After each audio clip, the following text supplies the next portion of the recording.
Bos días a todos. Empezamos a rolda posterior ao Consello da Xunta.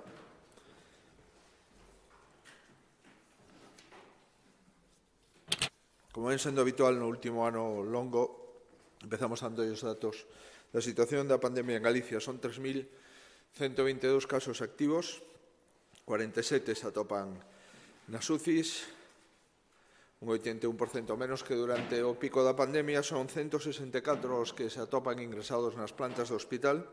Chegamos a ter, recordarán, 1.210, hoxe son 164, e temos o resto recuperándose nas súas casas 2.911. Número de galegos que perderon a vida nas últimas 24 horas, un máis, o que totaliza durante estes 13 meses 2.386 galegos que faleceron por mor da COVID.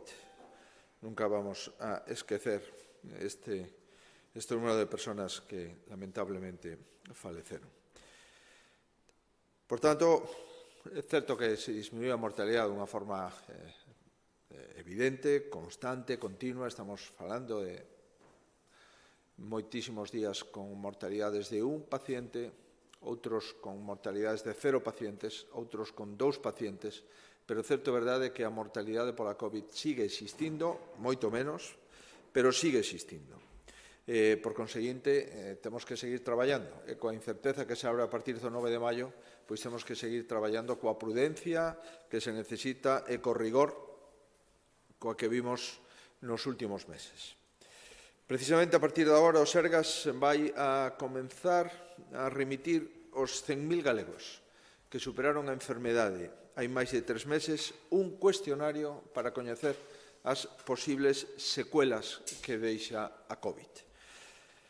Intentamos, pois, detectar posibles casos do que se chama técnicamente COVID persistente, que son persoas que superaron a enfermedade e que siguen tendo algún síntoma ou algunha secuela. Por exemplo, dificultade para respirar, perda do olfato, falta de forzas ou cansancio, febre, mareos, perda de peso, perda de cabelo, cambio de voz, trastorno de sono, situacións de ansiedade, falta de ánimo. Pois nesos casos, unha vez que teñamos esa enquisa respostada, os citaremos en atención primaria para coñecer exactamente a intensidade da secuela do chamado COVID persistente.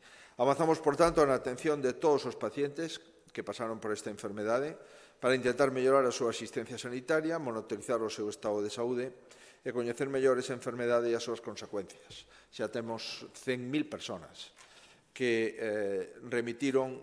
que pasaron esa enfermedade, que superaron a enfermedade hai máis de 3 meses. O total de personas que pasaron a enfermedade son 116.453, pero os que levan máis de 3 meses superando a enfermedade está no entorno de 100.000, o cual non significa que non chamemos os 16.000 restantes, pero os faremos nos seguintes meses. En canto a datos actualizados de incidencia da COVID en comparación coa media de España, a taxa de incidencia 7 días en Galicia é de 49, España máis do doble, 108. A taxa de incidencia 14 días en Galicia é 99,3, en España 230, máis do doble. No caso de presión hospitalaria, camas ocupadas por UCI, en Galicia 5,2, na media de España 22,9, multiplica por 4 a media de España. Igual en hospitalización, estamos no 2,4 de utilización de cama COVID e a media de España está no 8%, multiplica casi por 4. Galicia é a comunidade autónoma onde a taxa de positividade é menor, nun 2,43%. Significa, por tanto, que estamos dentro do umbral do que considera a Organización Mundial de Saúde como pandemia controlada. A pandemia controlada é aquela que reflexa en taxa de positividade inferior ao 5%. Nós estamos na metade de esa taxa que sinala a Organización Mundial da Saúde. Temos que proseguir a insistir na vacinación. Esta é a única solución. Levamos, como saben, máis de 1 millón de dosis dispensadas. Esta semana está previsto administrar 180.000 doses. Como saben, non se cumpliu as previsións notificadas polo Ministerio de Sanidade en canto ás vacinas Janssen e nos vamos a quedar en 170.000. Nos faltan casi 10.000 vacinas de Janssen que iban a chegar e, de momento, esta semana non chegaron. Agora ben, estamos co ritmo que tiñamos previsto. Agora mesmo está a levar a cabo unha citación masiva de 15.000 persoas chamadas dos grupos de 60 a 65 anos con vacuna AstraZeneca. Entre venres e domingo administraremos 81.000 segundas doses con vacina Pfizer e ao longo de toda a semana tamén se están administrando outras 30.000 segundas doses de Moderna. O obxectivo da seguinte semana, insisto, todos estes obxectivos hai que contextualizalos, solamente os podemos cumprir se o número de vacinas que nos notifican finalmente chegan. O obxectivo da seguinte semana sería administrar 240.000 doses.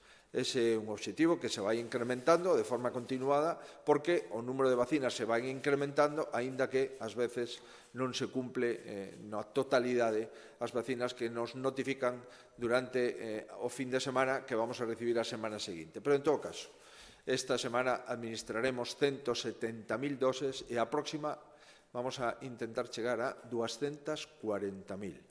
Vamos insistindo en que o ritmo se está acelerando e, por tanto, vamos albiscando máis optimismo. Ben, a vacinación, por suposto, é fundamental, pero costa diñeiro. Vamos a sacar outro terceiro contrato por emerxencia só para almacenar, distribuir e a logística de vacinas. Isto supón 1,5 millón de euros máis. A empresa adxudicataria terá que almacenar, transportar o mantenimento da temperatura, a rastreabilidade e a seguridade da vacina. O prazo de execución é ata o 31 de decembro e o que contratamos é 1.200.000 doses de transporte e logística. Este é o terceiro contrato. O primeiro fixémolo e entrou en vigor o 27 de decembro do ano 20, para 247.000 vacinas. O segundo entrou en vigor o 1 de febreiro do ano 21 para 713.000 vacinas. O primeiro e o segundo costaron o primeiro 237.000 euros e o segundo 500.000. Agora sacamos outro contrato potente de 1.200.000 por un importe de 1,5 millón de euros. Falando de vacinas, non vacinas COVID, sino vacinas do calendario vacinal da comunidade autónoma, nos sumamos por consideralo axeitado e oportuno e porque se está facendo ben o programa de compra centralizada de vacinas que está trasladando o Ministerio de Sanidade. Vamos a comprar nese acordo marco a adquisición de 26 tipos de vacinas que empregamos en Galicia cos calendarios vacinais, tanto pediátricos como de adultos, no ano 21-22, con posibilidade de ampliálo o 23-24. Vamos a mercar 1.170.000 doses de outras vacinas fora da vacina do COVID. Seguimos mellorando o día a día da sanidade pública e vamos a reforzar a Consellería de Sanidade cunha nova Dirección Xeral. Dirección Xeral que se ocupe da planificación e da reforma constante do sistema sanitario público. O obxectivo desta Dirección Xeral é seguir modernizando o sistema sanitario público con especial énfase na modernización da atención primaria. A tal efecto, nomeamos xa a directora xeral responsable deste novo centro directivo, que será a doutora Estrella López Pardo Pardo. Doutora en Medicina Preventiva e Saúde Pública, ten unha dilatada experiencia de xestión no Servicio Galego de Saúde. Foi subdirectora 2 veces de Planificación Sanitaria e de Avaliación Asistencial no Servicio Galego de Saúde. Foi directora operativa do Complexo Hospitalario Universitario de Santiago. Tamén subdirectora de Calidade de Atención ao Paciente na Xerencia de Santiago e actualmente viña ocupando o posto de directora de procesos da Xerencia da Área Sanitaria de Pontevedra Salnés. Se incorpora, pois, a Consellería de Sanidade con rango de Dirección Xeral. É unha Dirección Xeral nova e lle damos a benvida ao corpo directivo do que nunca saiu, estuvo en distintas funcións territorios, pero de nunca saiu foi do Servicio Galego de Saúde. Melloramos a sanidade e actuamos tamén para facilitar a reactivación económica. Levamos abonado xa o 90% do segundo plan de rescate da hostelería. Está xa no peto dos autónomos, das microempresas, dos bares, das cafeterías, dos restaurantes, outros 66 millóns de euros máis que xa percibiron dun total de 75. Vimos que o número de solicitudes foi superior neste segundo plan de rescate, o primeiro plan de rescate, chegaron 41.000 solicitudes e necesitamos incrementar a dotación en 21 millóns de euros máis. Isto supón que o segundo plan de rescate sube a 96 millóns de euros, o que supón un aumento do 28% sobre o primeiro plan de rescate que foron, sobre a primeira cifra que dimos deste segundo plan de rescate, que eran 75. Por tanto, só no que se refire aos dous plans de rescate, estamos, supoño, polo menos cos datos que temos, na comunidade autónoma que máis diñeiro puxo no sector hostelero. Non é, insisto, porque sexa un regalo, senón porque realmente o necesitan e o precisan. Pensamos que a semana próxima poderemos asinar o convenio con 234 millóns de euros, que é o que transfire o Goberno de España para atender os CENAEs que o Goberno de España sinala como susceptibles de axuda. Evidentemente, xa anticipamos que estes 234 millóns de euros son absolutamente insuficientes. Temos máis do 7% de autónomos e nos trasladan o 4% do programa.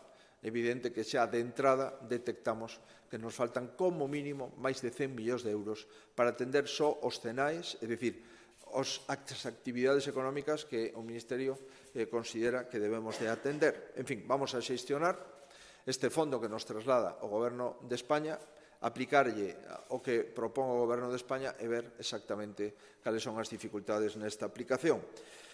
Vamos a intentalo, pero anticipo, para non crear falsas expectativas, que este importe será insuficiente, o cual non significa que as persoas o deban de solicitar. Esperemos poder convocar de forma inmediata, dentro de 15 días, unha orde para concretar o contido e alcance de esa convocatoria. Seguimos traballando no eido sanitario e continuamos, por suposto, coa reactivación económica. Sabemos que o I+D+I vai a ser un elemento tractor transversal para intentar disminuir o impacto no emprego e no impacto do Produto Interior Bruto que xa ten a crise económica instalada na Unión Europea e, dunha forma máis especial, no sur e concretamente en España. No ano 19, no I+D+I investimos 627 millóns de euros.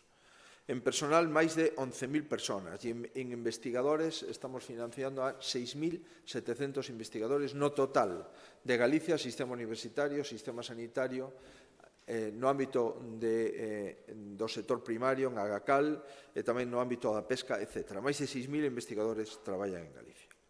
Este crecemento constante vai en paralelo a unha aposta decidida neste eido. Antes da pandemia, en 2019, aumentamos un 6,2%, o gasto aumentou un 6,2 puntos por riba da media estatal, tanto gasto público como privado. E en plena pandemia reservamos no orzamento deste ano 21 222,7 millóns de euros, un 60% máis do que herdamos no ano 2009.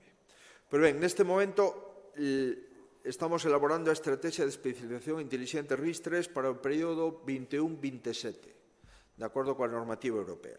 E hoxe analizamos a apertura dunha manifestación de interese que impulsará a Xunta para a localización de centros de I+D+I na comunidade autónoma no marco de reconstrucción da economía.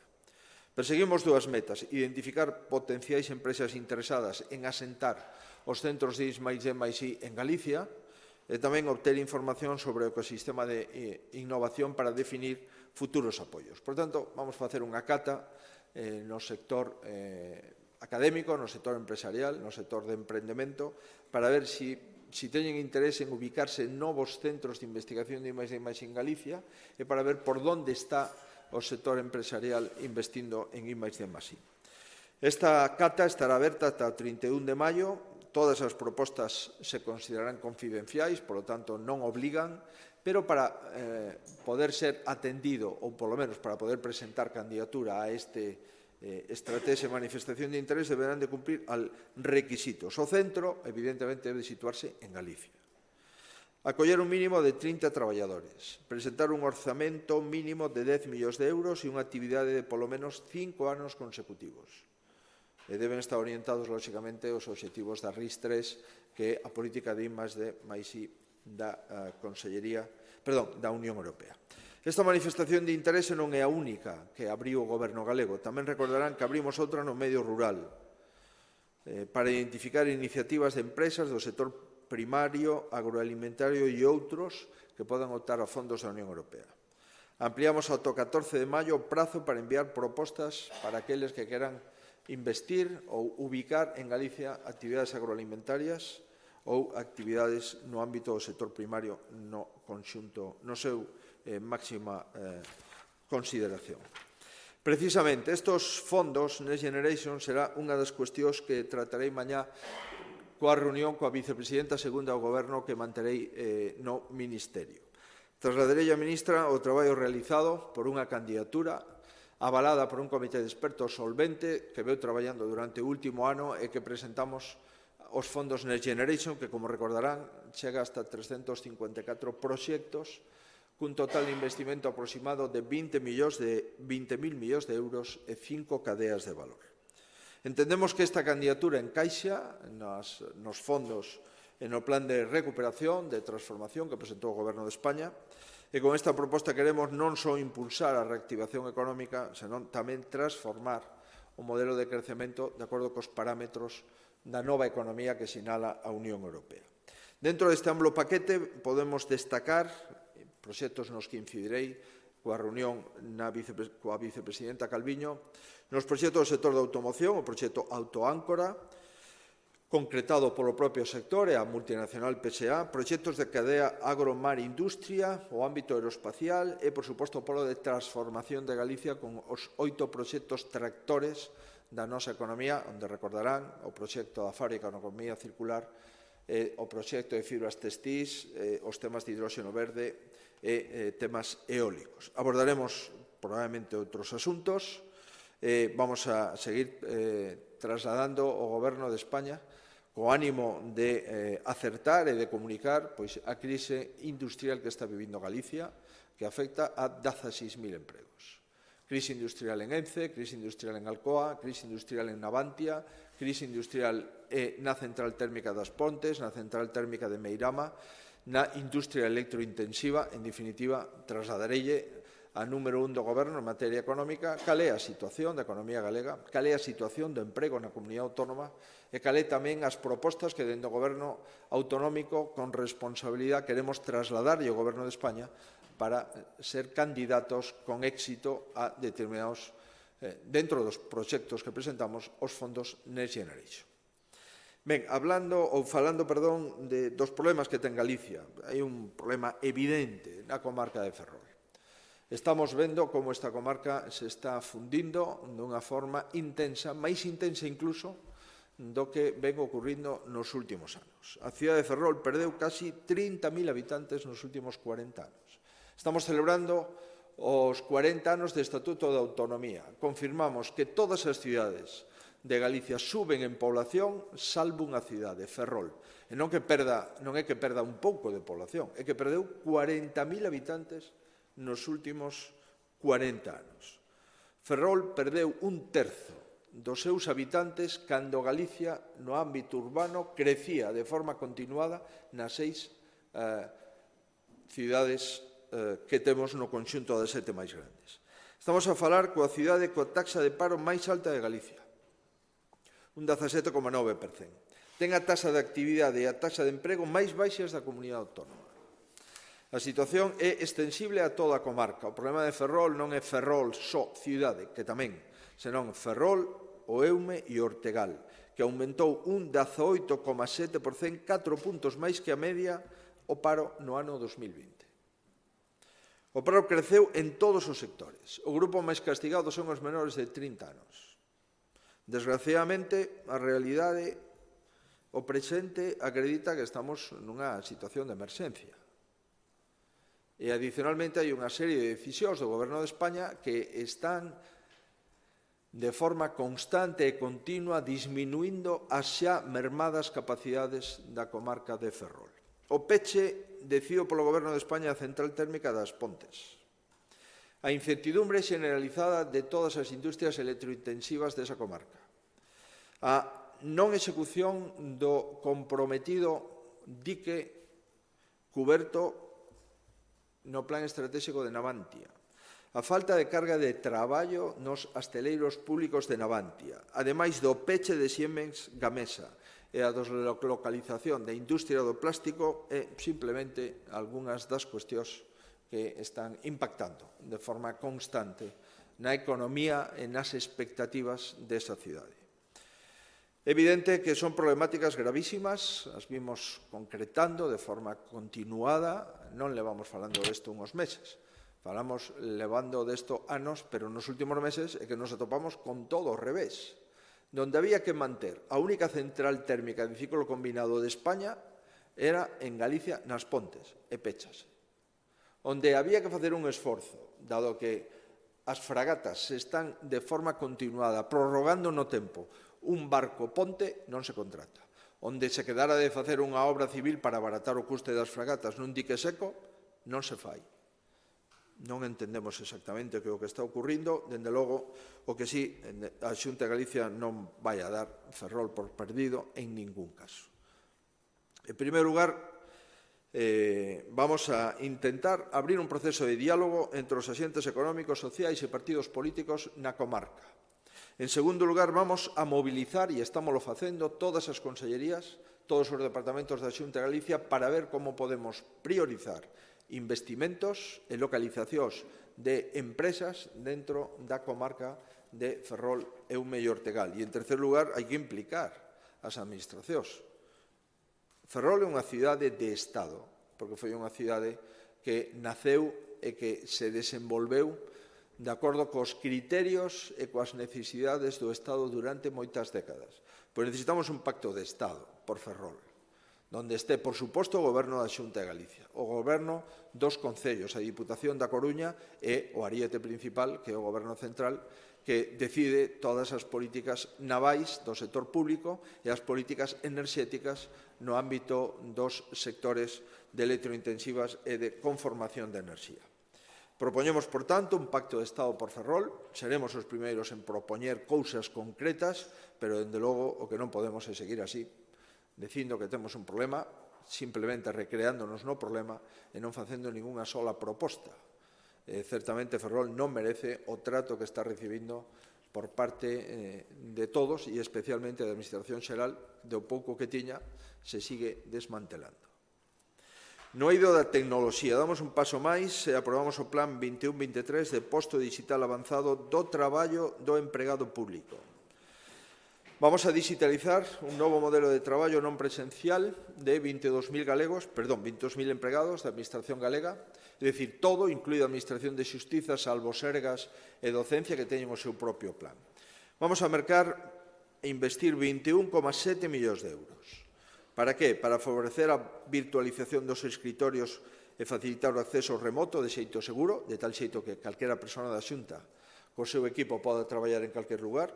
Vamos a estender o uso das videoconferencias e ferramentas en colaboración na nube e avanzar no modelo de xestión de impresión e digitalización nas sedes da Xunta de Galicia. Por exemplo, o escritorio virtual significará un novo paso para o traballo en remoto e acceso a ferramentas colaborativas. O acceso será, en todos os casos, mediante un sistema único e seguro do usuario. A Tesourería da Comunidade Autónoma non pechou durante o estado de alarma porque a xente podía traballar na súa casa. Fomos o ano en que pagamos máis rápido as facturas de toda España porque a xente seguiu teletraballando, porque esa Consellería de Facenda foi a que innova este tipo de prestacións digitais e tecnolóxicas nas xentes que traballan nos servicios esenciais da Comunidade Autónoma e moi especialmente no ámbito presupuestario, no ámbito da xestión tecnolóxica presupuestaria e no ámbito da tesourería. Pois isto queremos extendelo. Vamos a comprar portátiles de traballo, portátiles ultralixeiros e tabletas. Hoxe tamén adoptamos outra contratación. Autorizamos a contratación mediante un acordo marco de unha ferramenta que permita virtualizar os postos de traballo. Outros 7,2 millóns de euros. Isto vai a permitir reducir custes de administración, xestión de postos, renovación de equipos. En definitiva, seguimos intentando digitalizar e facer unha administración tecnolóxica eficaz. En outubro do ano 19 invertimos 12 millóns de euros, 12 millóns e medio exactamente, para suministrar a xestión integral de medios de digitalización En decembro do ano pasado investimos 24 millóns de euros en 2 acordos marcos para suministrar equipos e servidores e agora volvemos a sacar 2 contratos, un por 21,7 millóns de euros e outro por 7,2 millóns de euros para que os 22.000 empregados públicos, salvo docencia e sanidade que van polo seu lado, podan traballar con criterios do século XXI desde o punto de vista tecnolóxico e remoto. Pero eso non significa que se abandone o sector rural. O digo porque xa temos 25 concellos que se adiren ao protocolo entre a Xunta e a FEGAN para facilitar e universalizar os servicios bancarios en aqueles concellos onde non hai ningunha oficina bancaria. Neste momento temos 45 concellos en Galicia sin oficinas bancarias. Acabamos de facer un acordo no que se adiren 25 concellos desos 45, o 55% dos concellos sin oficina bancaria, coa Xunta de Galicia vamos a buscar a instalación de un caixeiro, non só para depositar diñeiro, senón realmente un caixeiro que é unha oficina tecnolóxica no propio concello onde desaparecen as oficinas bancarias físicas. Se trata de que neses caixeiros automáticos, que se ubicarán en dependencias que sinala o municipio, teña unha prestación de servicio de asistencia financeira e tamén unha formación financiera en banca electrónica. Por tanto, haberá presencia física durante un tempo para as persoas que queiran formarse nas operacións básicas para ese caixeiro podan facer con personal do propio entidade bancaria. Os concellos interesados solamente teñen que adherirse ao convenio que temos coa FEGAN, non vamos a pedirlle ningún euro, solamente lle vamos a pedir un local axeitado para instalar o caixeiro electrónico. Estas medidas se desenvolven a través dunha concesión dun incentivo a unha entidade financeira. Nos vamos a licitar este contrato convocatoria pública. Por tanto, aqueles bancos que se queran ubicar de forma caixeiro electrónico nos municipios onde non hai oficina bancaria, os sacaremos a convocatoria e veremos cales son as propostas, as iniciativas e a presentación de entidades financeiras que queran estar a través de este modelo. E os concellos, en número de 45, que son os que hoxe non teñen oficina bancaria, están invitados na súa totalidade a que teñan este servicio financeiro. De momento, dos 45, 25 xa asinaron coa Xunta de Galicia. Son 7 na provincia da Coruña, Aranga, Vilasantar de Umbría, Lousame, Paderne, Cabanas e Dódoro, 2 na provincia de Lugo, Ribeira de Pequín e Samos, e 16 na provincia de Ourense, Carballeda de Avia, Larouco, Vilar de Santos, Arnoia, Petín, Xunqueira de Ambía, Chandresa de Queixa, Xunqueira de Espadañedo, Lobeira, Piñor, Porqueira, Os Blancos, a Teixeira, Peroxa, Melón e Oimbra. Hai 2 concellos solamente que non teñen oficina bancaria na provincia de Pontevedra. De momento, ningún dos 2 se adheriu ao sistema. Facemos un chamamento para os 20 que nos quedan para intentar polo menos, poder ofrecer este servizo financeiro no 100% dos concellos da Comunidade Autónoma. Seguimos no ámbito das familias máis vulnerables. Galicia sigue convertíndose en única comunidade autónoma que complementa o bono eléctrico que financia o Goberno de España. A tal efecto, este bono eléctrico galego inyectamos un 23% máis de crédito, porque as solicitudes así o requerían, e chegamos a 1.600.000 euros. No que vai de ano xa se concederon bonos eléctricos a 2.770 familias. Son consumidores vulnerables severos en risco de exclusión social. Terá o bono eléctrico galego lle financia o 50% da factura eléctrica cunha cuantía máxima anual entre 300 e 450 euros en función da renda familiar. Esta cantidade, que se une ás axudas estatais, permite prácticamente a estas familias non ter que pagar a factura eléctrica. Dende que comezou o bono eléctrico da Xunta de Galicia, levamos financiadas 25.000 solicitantes destos apoios e este ano volvemos a incrementar o bono cun 23% máis de capacidade presupuestaria. Seguimos no ámbito das axudas ás familias e pasamos á educación. 17,4 millóns de euros é o diñeiro que adicamos á compra de libros de texto, á compra de material e tamén o acceso ao Fondo Solidario de Libros para o próximo curso 21-22. O obxectivo é que o 100% das familias que cumpren os requisitos da convocatoria teñan dereito ben a libros, ben axuda para mercar libros ou ben axuda para mercar material para os seus fillos. O sistema solidario, recordarán que ten 3 eixos. O Fondo Solidario, que é un banco de libros disponibles de balde ás familias que os entregan os alumnos que pasan de curso. Está dirixida aos alumnos de entre terceiro de primaria e cuarto de ESO, ambos inclusive. A asignación dos libros se realiza por orden inversa á renda per cápita de unidade familiar e teñen preferencia os alumnos en situación de garda ou tutela da Xunta de Galicia. Garantimos 6 libros aos rapaces cunha renda igual ou inferior a 6.000 euros per cápita familiar e 4 libros aos alumnos de familias con tramos de entre 6.000 e 10.000 euros de renta per cápita familiar. Segundo modelo, axuda para comprar libros. Esta axuda é para primeiro e segundo de primaria, educación especial e os alumnos con discapacidade igual ou superior ao 65%. As axudas van dos 140 euros por alumno aos 275 por alumno en función da renda per cápita familiar. Depois está unha axuda para material escolar de 50 euros para alumnos de primaria e ESO con renda igual ou superior aos referidos 6.000 euros. Pois ben, cal é o resultado? O resultado neste curso no que estamos, distribuímos 565.000 libros de forma gratuita co Fondo Solidario. 98.000 alumnos de primaria e ESO se beneficiaron deste reparto, o 70% dos alumnos, con 6 ou máis libros.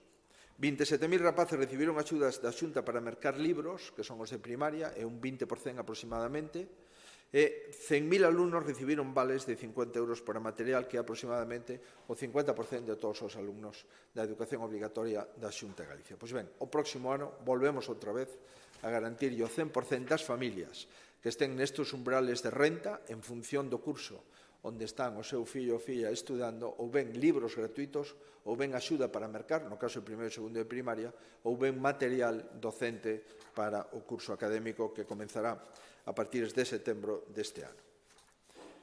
Máis temas no ámbito da Consellería de Educación referidos á lingua. Convocamos 6 bolsas de formación de lectores de lingua, literatura e cultura galega en 6 universidades, en España, Italia, Francia, Brasil e Croacia. Son 3 anos de contrato, actividades de docencia, tamén actividades para difusión e promoción da nosa cultura. A Xunta está a facilitar o ensino galego en 36 universidades. Son 9 nacionais e 27 internacionais. Hoxe contratamos 6 lectores máis que se suman a outra convocatoria que fixemos a finais do pasado ano para as universidades de Alemanha, Portugal, Cataluña, Castela e León e Madrid. E, por tanto, vamos a seguir continuando nestas 36 universidades, pois que haxa lectores de galego para calquer alumno que quera aproximarse a un idioma propio e tamén a unha cultura que soporta o idioma referido. Recursos científicos en universidades.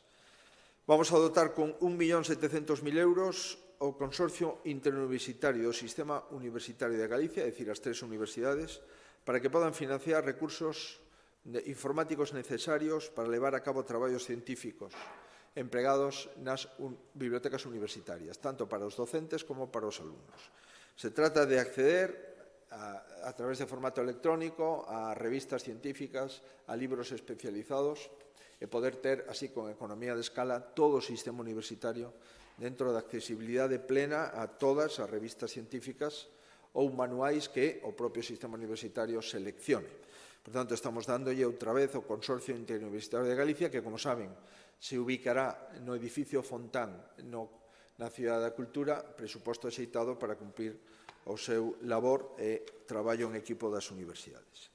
Sin salir das universidades, vamos a seguir financiando as mesmas para que den cursos universitarios para maiores. Entran dentro da estrategia da soidade non desexada dos maiores de 65 anos, que estamos silvanando cos especialistas e as entidades sociais que se dedican a tal fin. Agora damos este diñeiro para cursos destinados aos maiores nas universidades galegas. De feito, o ano pasado foron 3.000 personas maiores que participaron nestes cursos. Tamén hai cursos no rural, os distribuímos entre as 3 universidades e a Universidade de Educación a Distancia en Galicia. Facemos convenios coas entidades de discapacidade que non teñen cartos para pagar o 15º convenio colectivo de centros de atención á discapacidade firmado en España como consecuencia do incremento do salario mínimo interprofesional. Recordarán que fai uns meses, eu creo que anos xa, tivemos que subir os concertos para os centros de discapacidade en 4 millóns de euros porque non tiñan capacidade para subir os salarios de acordo co convenio 15º que se asinou no conxunto de España que trae causa do incremento do salario mínimo. Houbo 10 entidades que quedaron fora destos 4 millóns de euros porque non estaban incluídas en ninguna federación. Temos que suplementar estos 4 millóns en outro millón máis para estas 10 entidades. O primeiro deste convenio que asinamos é co Centro de Discapacidade de San Pablo de San Lázaro de Mondoñedo por un importe de 153.000 euros. Así iremos asinando convenios co resto dos colexios ou dos centros de discapacidade que non estaban nas federacións e que non entraron neste suplemento do concerto que os galegos manteñen a través da Xunta de Galicia. Creamos novas prazas de atención terapéutica, importante, na atención da discapacidade. Seguimos. Hai 2 semanas aprobamos a creación de 35 plazas, recordarán. 15 para parálisis cerebral e 20 para persoas con trastorno dual. Ahora volvemos a incrementar 40 novas plazas públicas. 15 atención residencial e discapacidade intelectual no Concello de Ortigueira e 25, 10 no Concello de Moraña, 15 no Concello de Mos para estimulación terapéutica a persoas con Alzheimer e outras doenzas degenerativas. Para poñelo en perspectiva, as 25 plazas de estimulación terapéutica para persoas con Alzheimer e outras demencias supón un incremento do 50% da oferta que había en Galicia para este tipo de persoas e doenzas.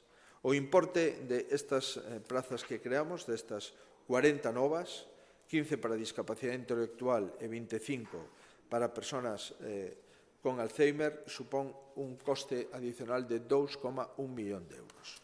Seguimos cun récord de financiamento da discapacidade na comunidade autónoma que, como digo, multiplicamos varias veces o presuposto de discapacidade que tiñamos ao inicio das legislaturas. Ben, conveníamos tamén coas universidades para que sigan presentando proxectos de investigación para a cooperación e o desenvolvemento, 150.000 euros, financiamos 15.000 euros en cada caso de investigación individual ou 30.000 euros en grupos de investigación para a cooperación internacional. Vamos a diseñar unhas áreas de descanso singulares no Camiño de Santiago. Serán todas iguais, vamos a intentar buscar unha imaxe de marca. Estarán ubicadas ali onde a Fundación Juana de Vega nos diga que é máis axeitado desde o punto de vista paisaxístico. E xa temos 19 diseñadas, o que supón aproximadamente uns 180.000 euros de investimento. Son espazos de esparellamento, onde haberá unha zona ubicada, orientada, cercada, sempre con material de madeira, onde se poda descansar, onde se poda un sentar e onde un poda contemplar a paisaxe. Isto está feito co clúster da madeira e coa Fundación Juana de Vega. O clúster da madeira diseñará a zona de esparcimento, insisto, con madeira, diseño de Galicia, e a Fundación Juana de Vega nos dirá os lugares idóneos para instalalo. O primeiro que vamos a instalar é en Santiago de Compostela, ao longo do mes de xuño. Será o primeiro dunha relación de áreas de descanso que se colocarían en distintos itinerarios do camiño. Xa están seleccionados concellos de Teo, Vedra, Lalín, Vilamartín de Valdeorras e a Fonsagrada. Manifestaron o seu interese, por tanto, entendemos que entrarán dentro dos primeiros 19 áreas de repouso do Camiño de Santiago para este ano santo e o próximo ano 2022. Vamos finalizando con concentracións parcelarias, 3 novas concentracións parcelarias. Vamos a ordenar 1.780 hectáreas, que pertenecen casi a 900 personas, 891 propietarios exactamente.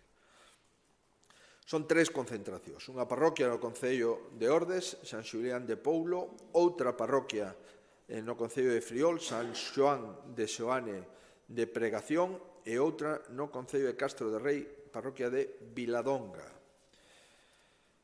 Levamos 120 millóns de euros investidos nas concentracións dentro do ano 9 e este ano 21 vamos a investir 21 millóns de euros adicionales. Son parroquias moi gandeiras, na parroquia concreta de Friol hai 12 explotacións agrarias, na de Castro de Rei hai 6 explotacións agrarias e, por tanto, entendemos que é necesario e oportuno facer este investimento, non menor, pero vamos a ordenar o patrimonio de 900 familias, que tan só son 1.780 hectáreas. 1.780 hectáreas é unha finca de Extremadura.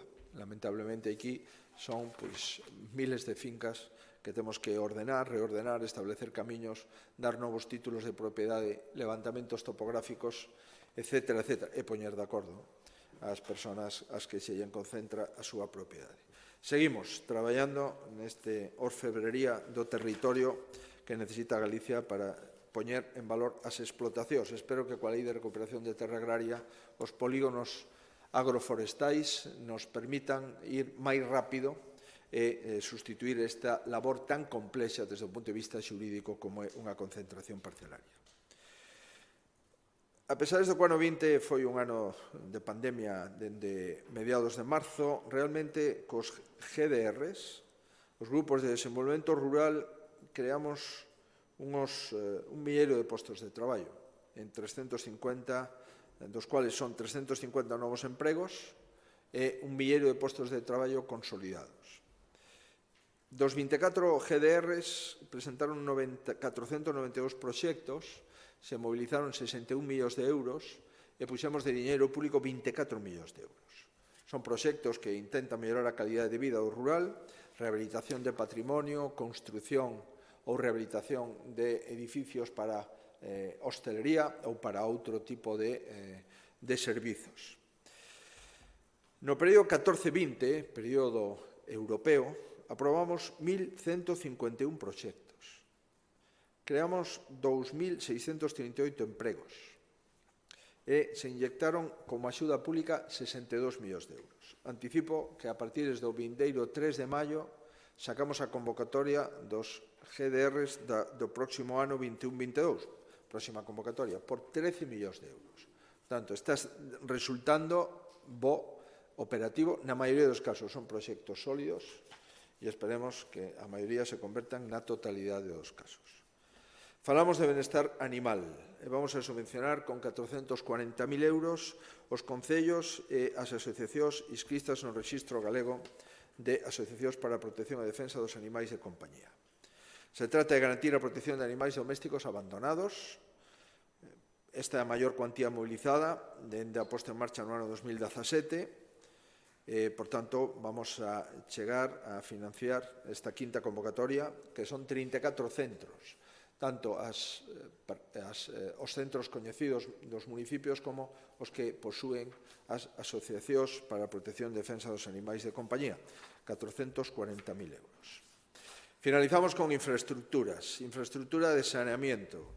Concello Pereiro de Aguiar, 500.000 euros. A Xunta financia unha porcentaxe, 80%, o Concello 20%. Se trata de abastecemento, saneamento e recollida de pluviais no núcleo da Derrasa para aumentar a eficiencia destes servicios. Plazo de execución 4 meses. Concello de Serra de Outes, 325.000 euros. A Xunta financia 108.000, o Concello financia o restante e nós lle pasamos o diñeiro para que o Concello execute a obra. Prazo de execución 2 meses. E unha senda en Cerceda arranca no Concello de Ordes e polo que me dicen pasa por Cerceda e Tordoia. Medio kilómetro, parece ser que debe ser unha zona limítrofe entre os concellos, aproveitar para mellorar a seguridade viaria e o itinerario peonil de esta estrada, que é unha recta perigosa e que se necesita maior espazo para os peatóns. O plazo de execución neste Concello de Cerceda, 6 meses, esta senda peonil que entra dentro do plan de sendas peonís financiado pola Comunidade Autónoma. Mais nada, ata aquí o número de temas tratados no Consello da Xunta de hoxe. Quedo a súa disposición e moitísimas gracias pola súa atención. Bos días. Eu quería preguntarlle se está de acordo coa petición do Lehendakari Urkullu de ampliar o estado de alarma 2 meses. En caso de non ser así, que outra medida alternativa propón? Gracias. Mire, eu estou de acordo en que non podemos pasar de 0 a 100 en un segundo. Do mesmo xeito que temos 5 comunidades autónomas en nivel de risco máximo, non é razonable deixar esas comunidades autónomas sin ningún amparo legal. O Goberno, como se sabe, seguiu insistindo e persistindo. Parece que un Goberno negacionista no que a legislación se refire e non xestionou nin legislou como podemos seguir nunha pandemia cunha legislación sanitaria específica. Utilizou unha arma, na miña opinión, excesiva, antiga e desproporcionada, como foi o estado de alarma. E agora nos meten un callejón sin salida dicindo que se desactiva o estado de alarma e os que estábamos en contra do estado de alarma somos os responsables e os culpables. Isto é unha trampa impropia de un sistema democrático. A maioría dos presidentes autonómicos vimos pedindo desde fai un ano unha lei para xestionar a pandemia. Cando non tivemos a lei, empezamos a legislar. O Goberno de Aragón legislou en decembro do pasado ano. Despois legislou o Goberno de Cataluña. Despois legislou o Goberno galego. A Aragón e Cataluña non se lles plantexa un recurso de inconstitucionalidade e a Galicia se lle suspende a lei por unha decisión, na miña opinión, o dixen onte, absolutamente política en contra das competencias autonómicas. O Lehendakari está nunha situación complexa que pode estar calquer presidente nas próximas 15 días. Está cun índice que necesita un sistema de protección xurídica para poder xestionar a sanidade vasca e a población vasca. E o que propón o Lehendakari é absolutamente razonable e absolutamente sensato.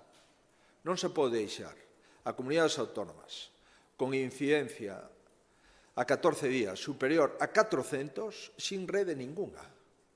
O Tribunal Superior de Xustiza da Rioxa onte veu a darlle a razón a un recurso da Confederación de Comerciantes da Rioxa que pretendía abrir máis horario e con maiores aforos nas tendas e deixou sin efecto a decisión do Goberno da Rioja. Por tanto, o Lehendakari xa ten experiencia en deixarlle sin efecto algunhas decisións en materia de hostelería. Necesitamos unha rede para xestionar ata que teñamos unha porcentaxe de inmunización de rebaño a través das vacinas. O lóxico era que fora unha lei orgánica tramitada por consenso e de forma exprés no Parlamento e nas Cortes. Eso é o lóxico. E no caso de que o Goberno se siga negando, polo menos, que ás comunidades autónomas se lle facilite un sistema que pode ser un estado de alarma coas intencionalidades e coas intensidades que o Goberno autonómico requira, eso sí, previa comunicación ao Consello Interterritorial. Pero no que non se pode é facerlle responsable a un dun problema e quitarlle as ferramentas para xestionar ese problema. E o problema que ten o Lehendakari, me imagino que ten a presidenta Navarra, a presidenta Rioja e outros presidentes autonómicos por non entrar na situación de Ceuta e Melilla. E o certo verdad é que, efectivamente, eso non é un capricho de ningún presidente. É unha necesidade dos presidentes responsables que creo son todos os que posúen o Estado das Autonomías e que levamos gestionando a pandemia desde fai moitos meses. Sí, boas tardes. Eu tiña unha pregunta sobre dous temas. O primeiro tema é a Sociedade para o Desenvolvemento de Proxectos Estratégicos que se anunciou e que ten unha porcentaxe de participación privada que é a maioritaria. Entón, quería preguntarlle que autoridade ten unha entidade como a banca ou como Reganosa para decidir sobre a maduración dos proxectos que se presentarán aos fondos europeos. En que medida estas entidades van ter acceso aos expedientes dos proxectos que se presenten e como se encadra eso na protección de datos, nas políticas de protección de datos, tendo en conta que hai proxectos os privados non se presentaron públicamente. Ademais, quería preguntar por que non se recorre ao IGAPE para esta función. E, sobre outro tema, quería preguntar por Vox si cree vostede que a formación de Abascal está alentando prácticas e ideas fascistas. Gracias. Moi ben, vamos a ver, en relación coa Sociedade de Impulso, nos fixemos unha cata no sistema empresarial galego, no sistema financiero galego, de que compañías, de que bancos, de que entidades financeiras ou de outras empresas tiñan interese en participar nunha sociedade de impulso, que é unha das propostas do Comité de Expertos, que era unha sociedade de impulso para facer unha selección previa e vehiculizar determinados proxectos que se podan presentar. Houbo algún banco que estuvo interesado, incluso hai algún que todavía non entrou, pero que amosa o seu interese de entrar no futuro. Todos eles serán ben recibidos e, por tanto, os que están aquí tiveron oportunidade outras compañías de tamén estar. Decidiron non estar e os que están son os que decidiron estar. Se non recordo mal, non teño a porcentaxe exacta, pero se non recordo mal, isto non é unha sociedade privada, dado que estamos un 50% capital público e outro 50% capital privado. Sogama é unha empresa pública, ten o 10% e a Xunta ten o 40%. Eso supón o 50% do capital. Por tanto, insisto, non é unha sociedade privada. En segundo lugar, esta sociedade non vai a tomar decisións sobre que proxectos financia ou non financia. Esta sociedade o que vai é, no caso de que considere oportuno algún dos socios que conforman a sociedade, podan financiar, xa sexa o IGAPE, xa sexa a banca, xa sexa a Reganosa, xa sexa a Sogama, e podan participar nos proxectos, pero en ningún caso ninguén está obligado, a este equipo podemos chegar, en presentar un proxecto e destripar ese proxecto coa súa contabilidade, coa súa business plan, etc. Evidentemente, calquer banco pode financiar ese proxecto, e aí o banco sí que vai a ter a información privilexiada, como vostede dice, non coñezo ningún banco que dé un crédito sin coñecer un proxecto. Eso non existe. E tampouco o IGAPE. Pero isto non é para financiar proxectos específicos. Isto é para concretar, no caso de que procedera, que proxectos entende esa sociedade de impulso que merecen ser desenvolvidos e a partir de aí, pois, o que presenta o proxecto poderá pedir créditos no IGAPE, poderá pedir créditos en calquer banco español ou internacional, etc. etc. E nós valoraremos, se nos interesa algún proxecto, propoñer e participar no capital ou non. Por suposto que a Xunta de Galicia está traballando a través do IGAPE, porque é o instrumento que consideramos desde o principio. Por tanto, créame, polo que eu sei, podo trabucarme, porque non teño ese dato, pero polo que recordo, é unha empresa 50-50, onde poderon haber máis empresas ou partners, está aberta, tamén polo que eu sei, outros partners que queiran integrarse nunha sociedade de impulso, que dende o principio dixemos que era unha colaboración pública-privada e que non vamos a crear empresas públicas porque os proxectos Next Generation non son públicos. Outra cosa é que pidamos diñeiro para o sector público que non pasará por esta sociedade, evidentemente. A segunda cuestión, Vox. Bueno, mire, aquí hai unhas eleccións en Madrid moi importantes, eu creo que para todos os españois. Sin dúbida son as eleccións dunha comunidade autónoma bianuales, porque se interrumpiu a legislatura. Digo que son moi importantes porque todo o goberno de España está metido nestas eleccións, de forma directa o socio do Partido Socialista, Podemos, nada máis e nada menos que co seu líder indiscutible. En segundo lugar, o Partido Socialista, porque nunca vin a un presidente do goberno participar tanto nunha campaña. Por tanto, son unhas eleccións que o goberno de España considerou que son unhas eleccións que teñen interese nacional. Se a xente lle preocupa de que sexa necesario o apoio de Vox, eu creo que é ben fácil sustituílo. Solamente hai que pactar unha cosa, que el Partido Socialista deje gobernar a la presidenta Ayuso si la presidenta Ayuso tiene más votos, más diputados y no alcanza la mayoría absoluta. Con esto ya está solucionado el problema. Quien dice el Partido Socialista, pues Podemos o Más Madrid, si lo que les preocupa es que la presidenta Ayuso pueda necesitar votos de esa formación política en concreto los puede sustituir perfectamente con los votos en la sesión de investidura de la izquierda o del populismo madrileño. Es bien sencillo el planteamiento, vamos a ver qué es lo que da. Pero lo importante es que son los madrileños los que van a decidir, y a mí me gustaría que los madrileños tuviesen un gobierno para ellos, para que gestionen la Comunidad de Madrid. No para que mantengan un gobierno central, no, para gestionar los intereses de los ciudadanos, de los vecinos de Madrid, y que sean los madrileños los que elijan directamente a su presidente o a su presidenta, no a través de partidos interpuestos, no, directamente. Algún día lo vamos a conseguir, estoy convencido. Algún día habrá una reforma electoral en España en el que los ciudadanos sabrán elegir directamente a su alcalde o alcaldesa y elegirán directamente mediante un sistema electoral donde se sepa que el partido más votado y que saque una diferencia de X puntos sobre otras fuerzas políticas, les corresponde un plus de diputados y, por tanto, la posibilidad de gobernar. Probablemente la mayoría de los problemas de gobernanza que tenemos hoy en España no existiría. Y probablemente volveríamos otra vez a la estabilidad de las instituciones y al respeto de los partidos políticos hacia las instituciones.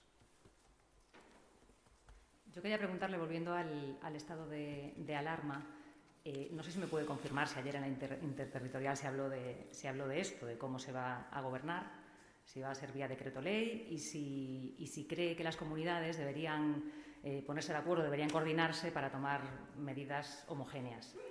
Y también le quería preguntar por el barco que ha llegado a Vigo. No sé si se sabe ya cuántos marineros hay contagiados y cuál es la variante que tienen. Y, por último, sobre la vacunación, según el plan de vacunación del Ministerio, quienes han pasado el COVID, menores de 65 años, solo tendrían que recibir una dosis. No sé si aquí se me puede confirmar que se está haciendo ya así. Vamos a ver, en relación con lo que se ha acordado en el Consejo Interterritorial, a mí el consejero de Sanidad no me ha confirmado que el Ministerio nos haya contestado una pregunta que venimos formulando desde hace semanas, que es ¿qué es lo que tiene previsto hacer el Gobierno central una vez que el Gobierno central disminuya sus herramientas, dejándolas a cero para que las comunidades autónomas podamos seguir gestionando la pandemia? Es decir, a la pregunta ¿qué es lo que va a hacer el Gobierno central en el momento de la retirada del único instrumento que se le ha dado a la comunidad autónoma, que es el estado de alarma, para gestionar la pandemia? A esa pregunta de momento no hay respuesta. Por supuesto que entiendo yo que tendrá que ir habiendo una respuesta, porque cada día queda menos tiempo. Verá usted, nosotros tenemos muchas dificultades en el Comité Clínico, ya empezamos a tenerlas, para diseñar la Galicia post-estado de alarma de la Galicia COVID, porque ya no estamos en la Galicia post-COVID, estamos en el COVID. Y vamos a gestionar el COVID sin ningún instrumento legal, porque el que teníamos nos lo suspenden y el que nos habían prestado lo retiran. Y ya empezamos a preguntarnos muchas cosas en el Comité Clínico y tenemos muchas dificultades para poder avanzar, porque no sabemos si va a haber alguna normativa. Esa normativa, ¿qué rango tendrá? Si realmente, por presión de los socios del Gobierno central, se va a ampliar el estado de alarma. Si solamente se va a ampliar el estado de alarma para determinadas comunidades autónomas que el Gobierno considere oportunas. Si el estado de alarma será total o parcial. Bueno, en fin, quedan muy poco tiempo y nos dedicamos a otras cosas. Por tanto, no le puedo confirmar ese dato porque que yo sepa, no hay ningún avance al respecto. En relación con el problema del barco que tenemos en la estación marítima en Vigo, la información que me han pasado hace un momento son 22 tripulantes y tenemos 6 positivos. Y estamos secuenciando el virus de esos 6 para saber cómo es la cepa, en el caso de que sea una cepa específica que de momento no la tenemos detectadas. Es verdad que estuvieron en India hasta el 13 de abril y, por tanto, ese riesgo es un riesgo que existe, ¿no? 2 de ellos ya están ingresados, por tanto, necesitaban hospitalización y otros 4 están en el barco, aislados, positivos, y el resto de la tripulación, hasta un total de 22, pues también están en el barco aislados, sin posibilidad de desembarcar, porque de momento, por razones de prudencia, los tenemos dentro de la embarcación. Y en relación con las dosis de las personas, no puedo contestarle porque la verdad es que no me lo sé. No me sé esa pregunta. Si van o no a tener una única dosis o no, no me atrevería yo a contestar esa pregunta, porque no tengo información de si realmente personas que hayan tenido el COVID les vale con una dosis. Hay personas que tienen unos anticuerpos muy altos, probablemente puedan esperar y se pueden quedar para el final. Hay otras personas que ya no tienen anticuerpos y, por tanto, necesitarán, lógicamente, las 2 dosis. Por lo tanto, yo no me atrevería a contestar eso. Sí, presidente. Vostede leva 12 anos ao frente da Xunta de Galicia. Deses 12 anos, boa parte deles, Ferrol xa estaba sumida nunha forte crise económica. Por que se acordan vostedes agora de que Ferrol existe e propoñen neste momento ese pacto de Estado por Ferrol? Sobre vacunas, nas 240.000 dosis previstas para a semana que ven, está previsto vacunar xa a franxa de idade entre 65 e 69, porque siguen esperando aínda pola primeira dose.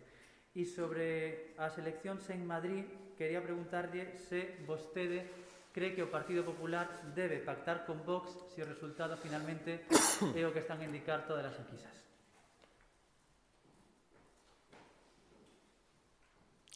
Vamos a ver, en relación coas 3 preguntas que vostede me fai, miren, eu levo efectivamente 12 anos, non 13, na Xunta de Galicia como presidente.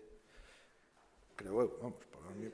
Dixo 12, vale, é que entendín desde aquí 13, é polo eco. Digo que, mire, se vostede colle a hemeroteca, cando gobernaba, porque sempre hai esa dúbida, que se goberna un, pois se é máis exixente, se non goberna outro, pode coller usted a hemeroteca que opinaba eu dos directivos de Navantia cando gobernaba o meu partido en Madrid. Está publicado. É como intentei atopar un barco para Navantia e o conseguín. E a pesar de eso, me criticaron. Navantia, cando cheguei, non tiña nada, 0. E conseguimos un flotel.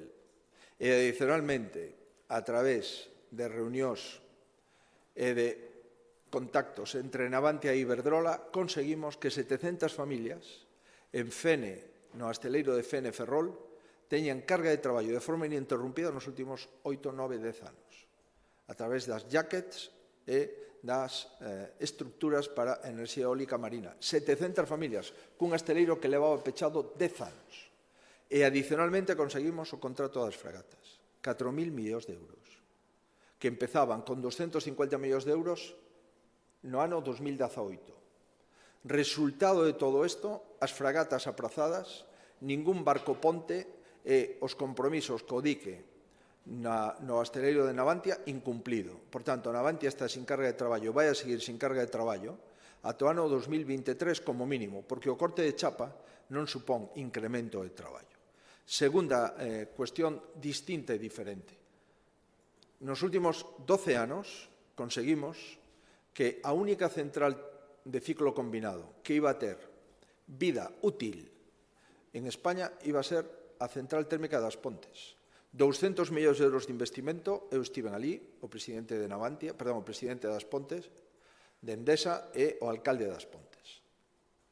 Trouxemos ao Consello da Xunta unha variación da estrada, porque se iba a ampliar todos os filtros. E, sorprendentemente, o Goberno de España pecha a central térmica das Pontes. Por tanto, claro que hai diferencias, de unha forma constante e continua. Aprazamento das fragatas en Navantia, negación e negativa a facer un barco ponte ata que se inicien as fragatas, incumprimento dos investimentos e da modernización do asteleiro e peche de a central térmica das Pontes e incumprimento dos compromisos do Estatuto de Letra e Intensividade que afecta a empresas en Ferrol e non vamos a poñer nomes porque non toca. Pero hai varias empresas na comarca de Ferrol que están nunha situación moi complexa polo prezo da enerxía e polo Estatuto de Electrointensivas. Adicionalmente, temos un goberno que dice que vai facer un enorme desplegue eólico e non é capaz de pactar con Siemens que non se pode pechar a única fábrica de palas que ten en Galicia esta empresa e pecha Siemens Gamesa. Pode pasar algo máis? desa pregunta, pero eu me someto, como é natural, a calquer comparación. Conseguimos un tren no Porto de Ferrol, conseguimos 4.000 millóns de euros en fragatas que iban a superar os 10 anos de traballo pleno no sector naval e conseguimos a ampliación e a garantía da central térmica das Pontes. Cambio de goberno, Navantia sin carga de traballo, central térmica das Pontes pechada. Eso é o resultado e esa é non é unha crítica, é unha crónica do que está pasando en Ferrol. Por tanto, claro que creo que estamos nunha situación todavía máis delicada de que estuvo Ferrol nos últimos anos. E en relación coa pregunta de 65 a 69, a resposta é que sí. Vamos a empezar a próxima semana a vacinar no sector de 65 a 69. Espero desexo que as vacinas que se nos notifican que chegarán, cheguen. Pero no caso de que se cumpla o que onte se nos notificou, a semana que ven empezamos con personas entre a franxa de idade de 65 a 69. E no caso de Madrid xa me pronunciei a súa compañeira. Volvo a reiterar, creo que se a esquerda de Madrid está preocupada por determinados partidos políticos, o que ten que facer é algo bastante sinxelo. Facilitar que forme goberno o que os madrileños queren que forme goberno, que o que resulte máis votado dunha forma clara e contundente, non por unha diferencia de 4 ou 5 puntos, senón por unha diferencia importante e extensa. En todo caso, o que si é verdad que as enquisas se parecen ao resultado das urnas, que nunca se sabe, estou convencido que a presidenta Ayuso, no caso de que as enquisas así o confirmen, saberá o que ten que facer, sin dúbida. Saberá o que ten que facer e o fará. Dependerá, en todo caso, do Partido Socialista, de Más Madrid, de Podemos, darlle a posibilidad de que non necesiten ningún apoio. Simplemente, cos apoios seus e os seus abstencións, lle pode chegar perfectamente para ser presidente da comunidade.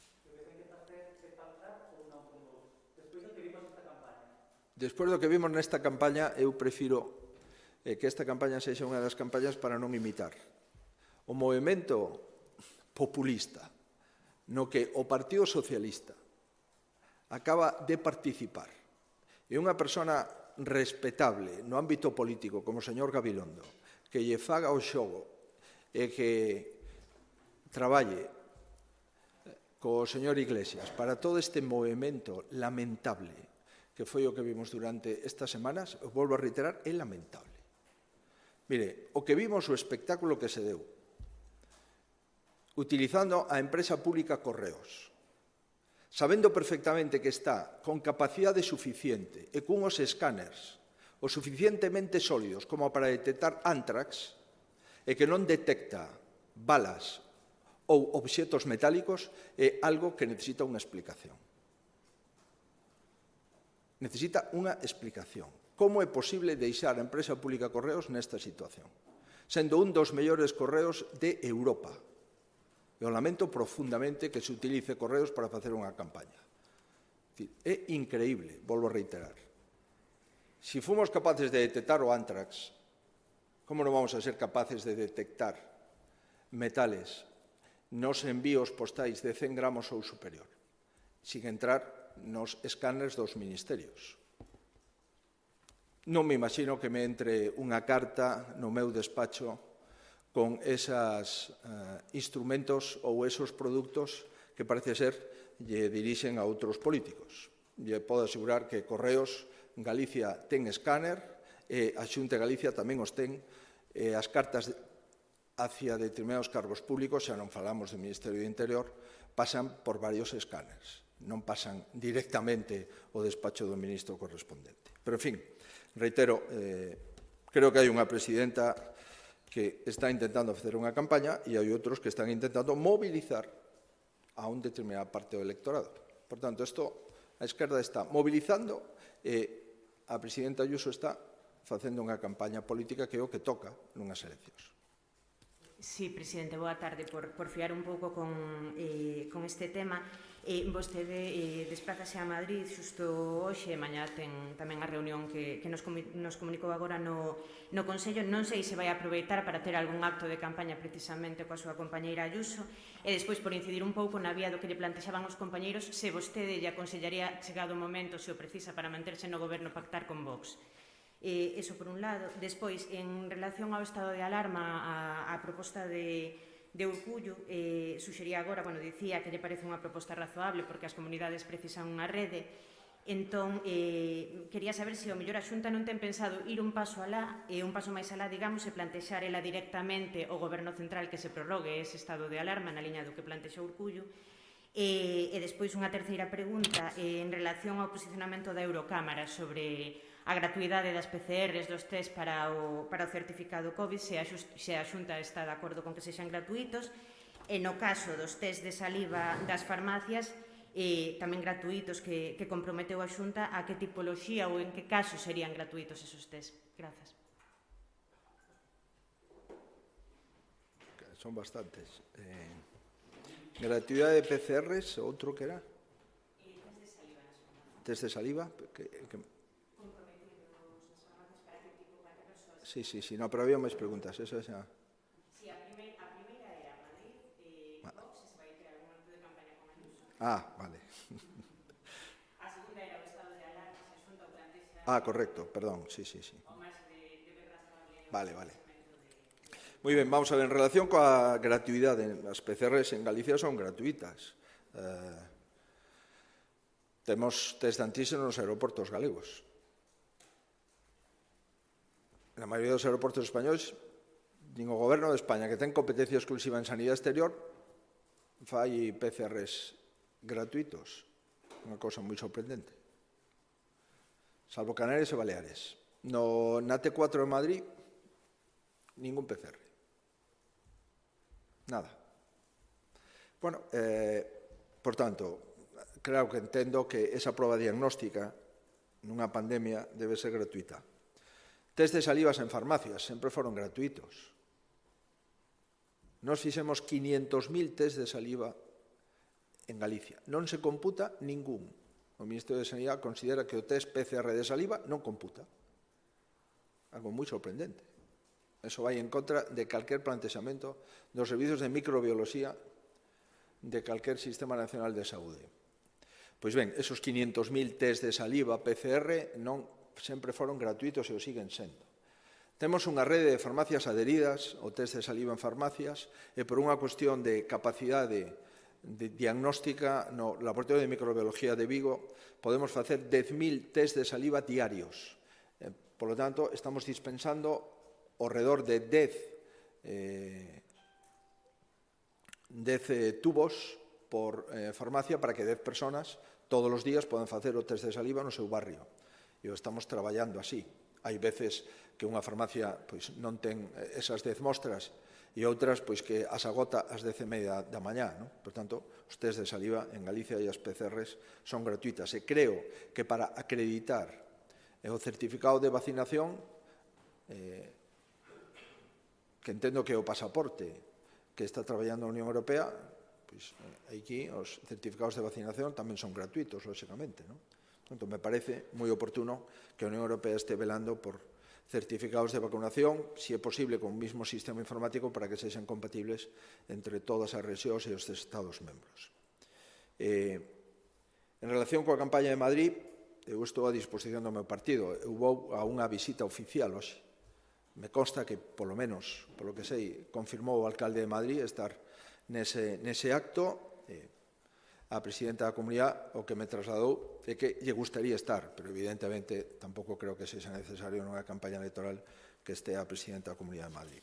Se vostede me pregunta se teño contacto coa presidenta Ayuso, pois sí, semanalmente, varias veces, intercambiamos opinión sobre a campaña. Me parece que está facendo unha boa campaña, honradamente o digo. Non está entrando a ese tipo de anticampañas, está intentando falar de Madrid, que creo que é algo moi importante.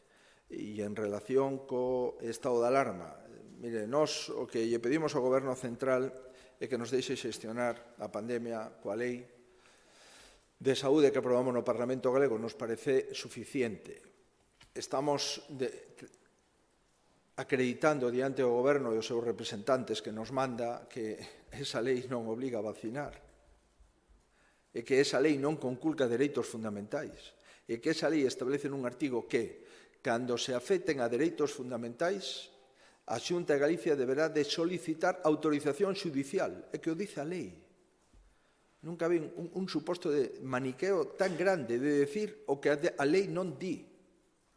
A lei di, hai un artigo específico que di que no caso de afectar dereitos fundamentais, a Xunta de Galicia deberá de solicitar a autorización e ratificación xudicial.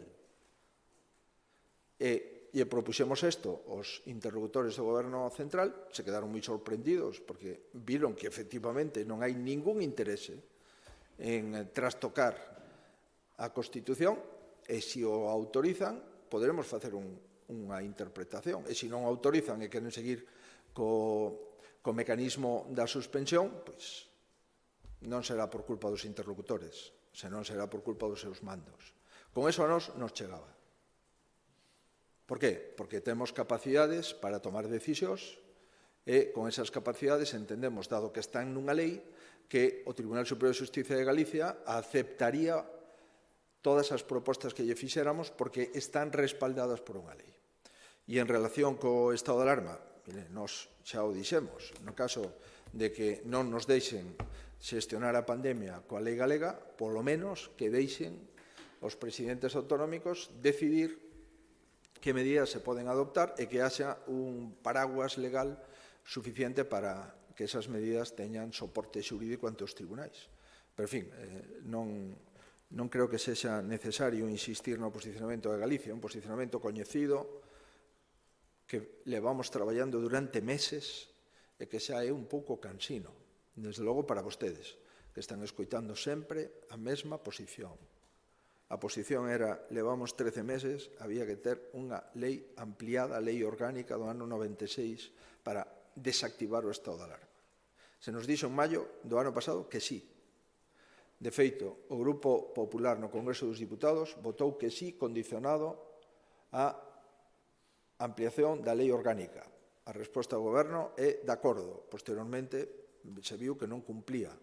Fixemos leyes, Aragón, Cataluña, Galicia, outra que está tramitando no Parlamento Vasco. A lei catalana, sin problema. A lei aragonesa, sin problema. A lei Galicia, anti-identidade de razón, suspendida. E agora, pois, os presidentes autonómicos están nunha situación moi complexa. Pois piden, evidentemente, respaldo legal para poder exercer as súas competencias. Non é o caso de Galicia, o cual non significa que dentro de 15 días ou de 3 semanas podamos estar como están outras comunidades autónomas. Por tanto, creo que debe haber unha rede para as comunidades autónomas que o precisen.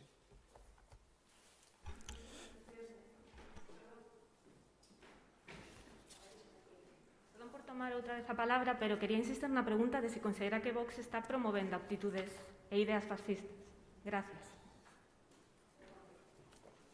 Mire, os partidos políticos que se presentan ás eleccións son partidos políticos democráticos, todos, dende os extremos.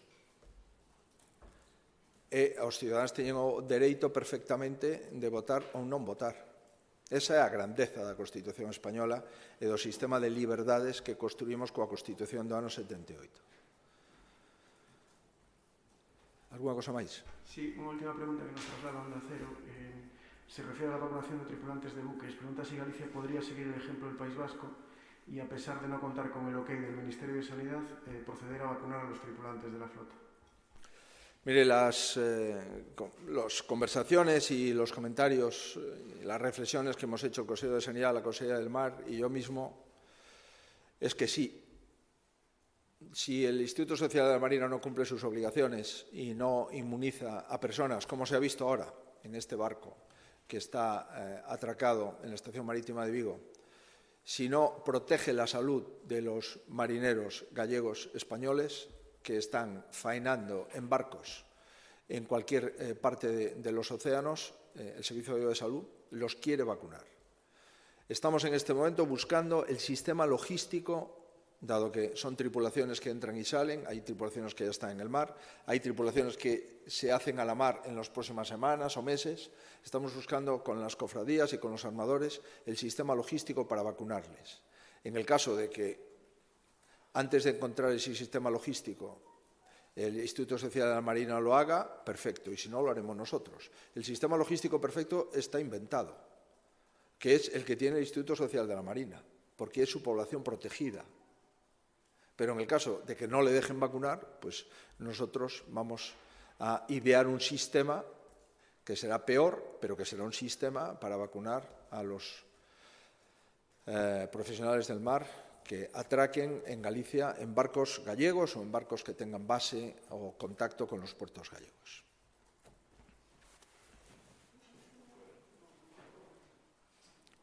Finalizamos, ¿no?